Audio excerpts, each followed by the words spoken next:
Mitchell camera first sold on February 18th, 1929. This camera is more than 87 years old and will shoot today.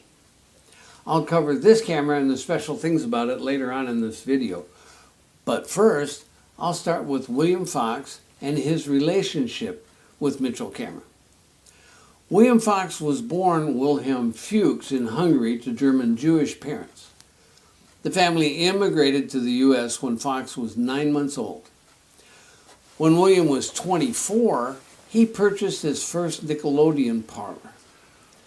This was the beginning of Fox theaters. Today, one can see his DNA in everything movies. This camera's story is a fun piece of William Fox's history. In the winter of 1925, William Fox saw his first sound movies. He called for a meeting with Mr. Theodore Case, the successful inventor of synchronous sound on film. Fox purchased the rights and gave Case $1 million to spend in any way he wanted to perfect sound movies. $1 million in 1925. This started the Fox Case Corporation, the original purchasers of this camera. I only know of 2 Fox cameras. This one and the one that sits in Rupert Murdoch's office on the Fox lot in Hollywood. And it's quite rare to find a Mitchell camera that was originally purchased by any movie studio, as most have been lost or cannibalized for parts. For someone who quit school and went to work at 11 years old, William Fox was an exceptional visionary. He could see things in the future that no one else saw.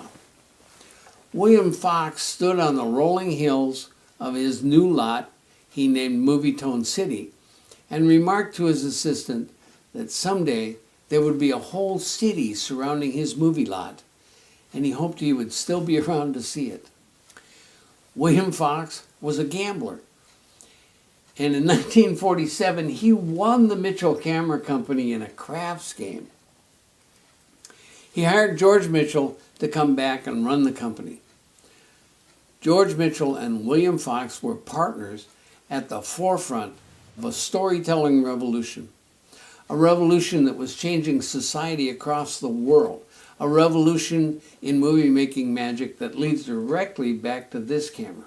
Now, Mitchell cameras were designed to create the first great leap in innovative motion picture imaging.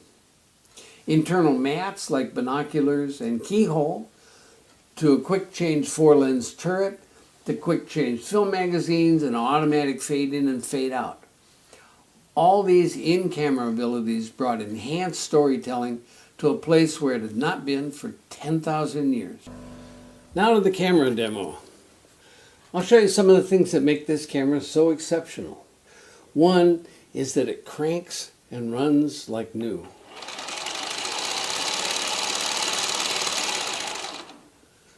And now we'll go through some of the accessories and some of the things that are still with this camera that make it so special.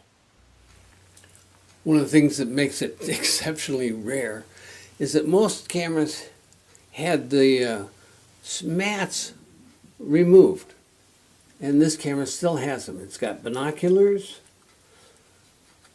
and keyhole and oval and circle.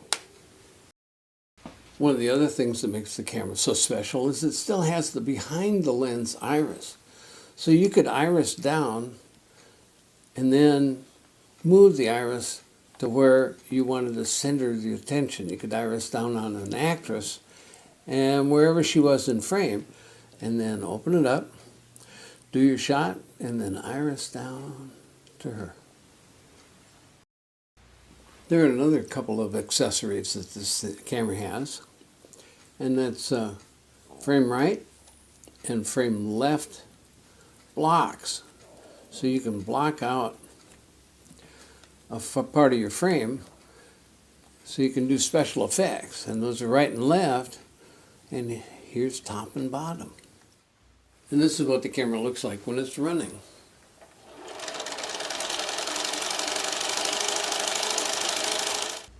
Mitchell cameras were designed as a rack-over camera.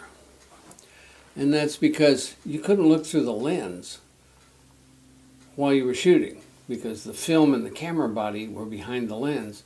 So you racked the camera over. That took the mag and the film over to the side and let you look through here. You could get critical focus and then rack back over and get your film where it would shoot, and then you shot using the side finder for reference. Fox camera 167.